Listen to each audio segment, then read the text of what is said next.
Hello mga Spark, kamusta kayo? At ngayon, pag-uusapan natin mga bagay na dapat mong gawin para siguradong habulin ka ng lalaki.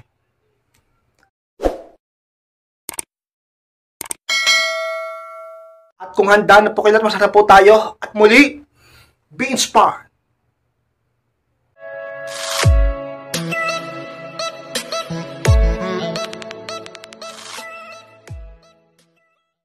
At ang unang bagay guys na dapat mong gawin para siguradong habulin ka ng lalakis, dapat hindi siya sure o sigurado kung gaano mo siya kamahal.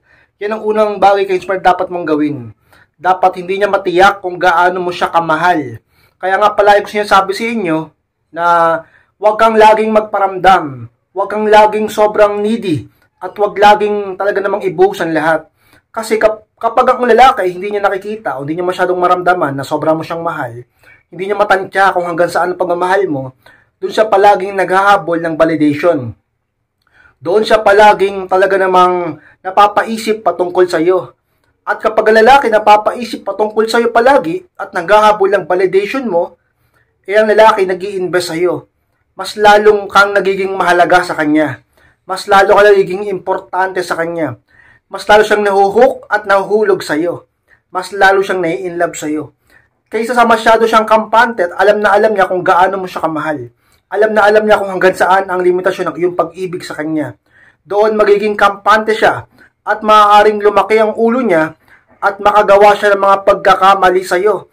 Dahilan kung bakit kayo ay masisira at kung bakit mababawasan ang pagmamahal niya sa iyo. Alam niyo mga Sparks, sa mga bagay na dapat mong gawin. Kasi kapag yan na master mo, pinractice mo, naging habit mo, ang lalaki palaging baliw sa iyo yan. Palaging mag-aabot sa iyo yan. Ganyan sa mga sikreto pagdating sa pag-ibig. Huwag mong ipakita sa kanya na sobrang mahal mo siya. Huwag mong ipakita sa kanya na sobrang needy ka. Huwag kang laging available. Huwag laging mag-chat, huwag laging mag-text. Huwag laging magparamdam, magpaka-busy. Huwag sobra kong maglambing. Huwag sobra kong mag-invest. Huwag sobra kong mag-effort. At higit sa lahat, ka-inspired, huwag laging magpakatanga. Huwag martir, huwag marupok. At talaga namang huwag mong laging titiisin lahat ng mga ginagawa niyang mali sa iyo. Dapat kapag ginawan ka niya ng masama, dapat turuan mo siya ng leksyon. Kasi sa mga sikreto ka-inspired, una sa lahat talaga naman, mahalin mo ang sarili mo at huwag laging ibuhos ang lahat sa kanya at huwag mo siyang habulin upang siya lagi ang maghabol sa iyo. At kapag nakita niyang hindi mo siya ganun kamahal, doon siya palaging mag-e-effort sa iyo, maghahabol ka-inspired. Pangalawang bagay na dapat mong gawin ka-inspired upang siguradong maghabol sa iyo ang lalakis. Kapag gumawa siya sa iyo ng masama, layuan mo siya. Yan ang pangalawa ka-inspired. Kapag ikaw ginawan ka ng masama ng lalaking yan, sino man yan sa buhay mo, di ba? Boyfriend mo o asawa mo, layuan mo siya. Lalo kapag ka medyo matindi yung ginawa niyang kasalanan sa iyo, o paulit-ulit yung ginawa niyang masama sa iyo. Alam niyo mga ka-inspired, kapag lalaki ay palagi mong pinapatawad, palagi mong pinagbibigyan, palagi kang nagpapakamartir, palagi kang nagpapakatanga, palagi kang nagpapakumbaba, at palagi mo siyang tinatanggap, hindi naman siya nagbabago, wala naman siyang natututunan, hindi naman niya inaayos ang sarili niya, paulit-ulit lang siya, palagi kang ginagawa ng masama, talaga namang ka-inspired, para mong pinapahirapan ang mga sarili niyo. Kapag yan, ginawan ka ng masama, layuan mo siya upang siya ay matuto at upang kayo ay makapag-isip-isip at ikaw ay makahinga ng mabuti. Dahil sobrang toxic ng ganyan, di ba? Layuan mo siya. Sabi ng iba, ka-inspired, paano yan? Mahal namin yan. Mahal ko yan. Kahit ginawan ako ng masama, mahal ko pa rin siya. Mahal mo nga siya. Kung totoong mahal mo siya, dapat turuan mo siya ng leksyon para matuto siya. Para din naman sa kanya yun. Para din naman sa inyo yun. Diba? Gusto mo bang habang buhay ganyan siya? Mauuwi pa rin kayo sa hiwalayan. Hindi pa rin kayo magiging masaya. Kung hindi siya matututo, kailangan niyang matuto. Bakit ka-inspired kapag lumayo ba ako, matututo siya? Malaki ang posibilidad. Malaki ang tsansa.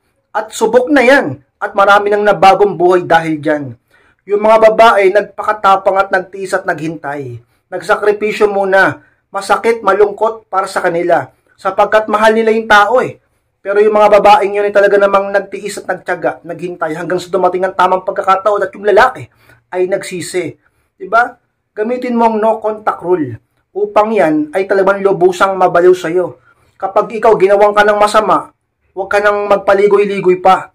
Layuan mo siya. Ginawan ka ng masama. Diba? Siyempre, magsusorry yan. Siyempre, magmamakaawa yan.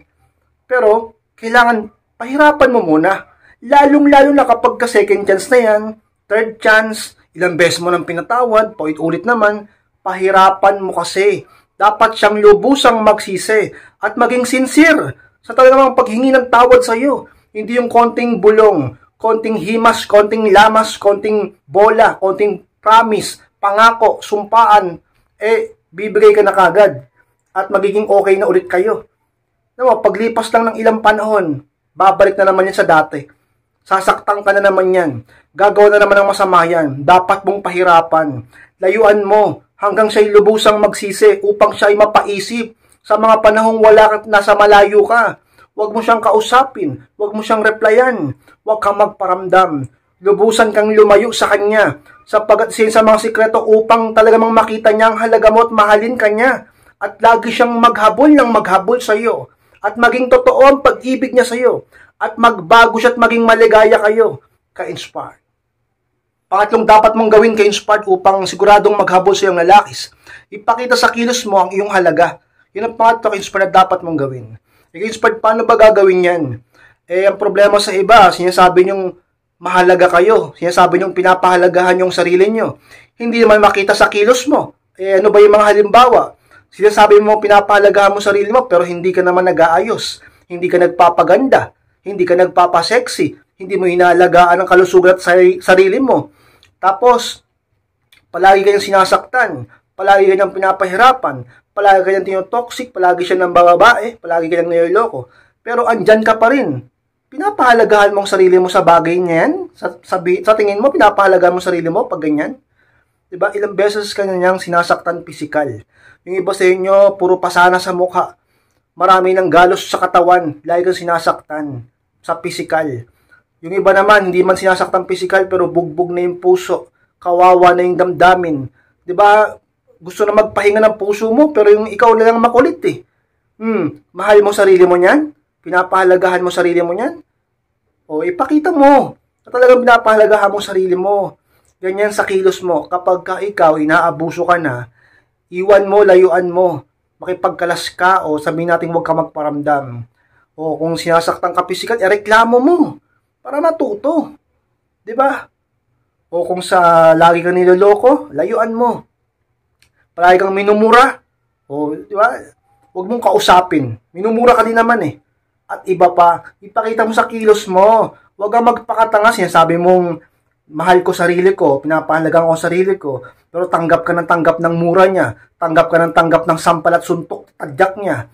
Sinasabi mong mahal mo sarili mo, tinatanggap mo palagi yung pambababae niya, pambibisyo niya, at iba-iba pang mga kalokohan niya, kasi tanga ka sa pagmamahal sa kanya. Akala mo mahal mong sarili mo, pero ang totoo, talaga namang ka-inspired kung nakakapagsalita lang yung damdamin mo, sinigawan ka na sa harap ng tenga mo at sinabing napakalaki mong TING. Diba? Dapat ka-inspired. Huwag mong hayaang ginaganyan ka. Huwag kang magpapaapi. Dapat ipakita mo sa kilos mo na lumalaban ka at hindi mo hinahayaang sinasaktan ka lang. Lumayo kung kinakailangan, bakit siya lang bang lalaki sa mundo?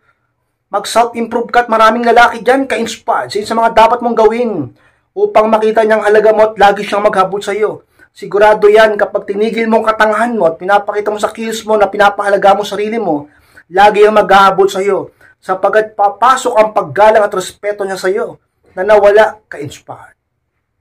Pangapat na pwede mong gawin ka-inspired upang siguradong maghabol sa iyo palagi lalakis. Dapat willing kang mahirapan na mag-improve. Yung pang-apat ka-inspired. Willing ka ba palaging mahirapan para lang mag-improve ng sarili mo o ayaw mong mahirapan para mag-improve? Alam nyo mga ka-inspired, huwag kang ganyan. Dahil hanggat nabubuhay ka, single ka man o hindi, dapat palagi kang willing mahirapan para lang mag-improve. Ang pag-self-improve ay talagang may kaakibat na paghihirap. Nandyan yung kapag sobrang taba mo, mabigat ka, sobrang payat mo, kailangan mong magdagdag o magbawas ng timbang. Hindi ganun kadali yun, lalo sa mga kababaihan. O kaya may mga papabago ka sa sarili mo, sa balat mo. Pagagandahin mo yung balat mo, it takes time yan, mag-skincare ka. Magpaganda, kailangan mong gumastos. Maghintay, kailangan mong magtiyaga, di ba? At iba pa, upang ikaw ay talagang maging kakit-akit at yung status mo, yung buhay mo, yung karir mo, ayusin mo, yung kaperahan mo, yung pinansal mo, at iba pa. Upang maging high value ka, dapat willing kang mahirapan at maghintay at magtiyaga at magsakripisyo.